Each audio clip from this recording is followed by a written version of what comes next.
Hello guys, this is Anu from KNR. ఈరోజు మనం with in less టైంలో ఉప్మా ఎలా చేసుకోవాలో తెలుసుకుందాం. ఫస్ట్ ఉల్లిగడ్డలు, టమాటాలు, పచ్చిమిరపకాయలు అన్నీ కట్ చేసుకొని పెట్టుకోవాలి.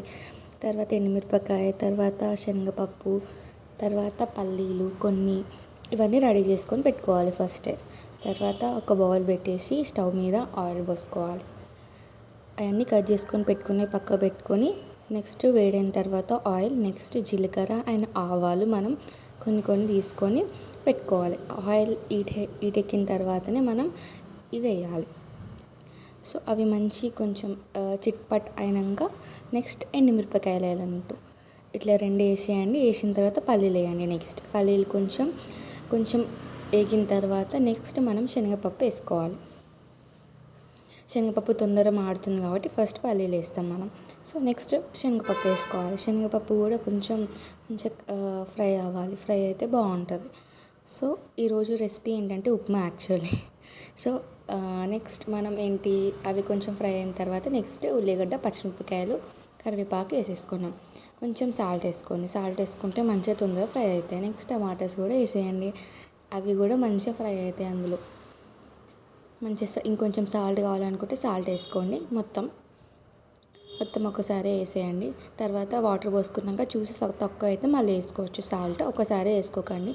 సో మంచిగా ఫ్రై అవ్వాలి దగ్గరికి. మంచిగా అన్నీ ఫ్రై అయితే తినేటప్పుడు చాలా బాగుంటుంది. నెక్స్ట్ ఎల్లిపాయ దంచేసుకోవాలి. మనం దంచేసుకొని వాటర్లో కానీ లేకపోతే ఇట్లా ఆయిల్లో కానీ వేసుకుంటే ఫ్లేవర్ బాగుంటుంది ఉప్మాలోకి. సో దాంట్లో వేసుకున్నాం. నెక్స్ట్ మంచిగా కలిపేసుకొని నెక్స్ట్ వాటర్ ఎంత కావాలి మనకి, లూజ్ ఉప్మా కావాలా లేకపోతే దగ్గరకు ఉప్మా కావాలంటే ఈరోజు మనం లూజ్ ఉప్మా చేసుకుంటున్నాం కాబట్టి వాటర్ ఎక్కువనే పడతాయి.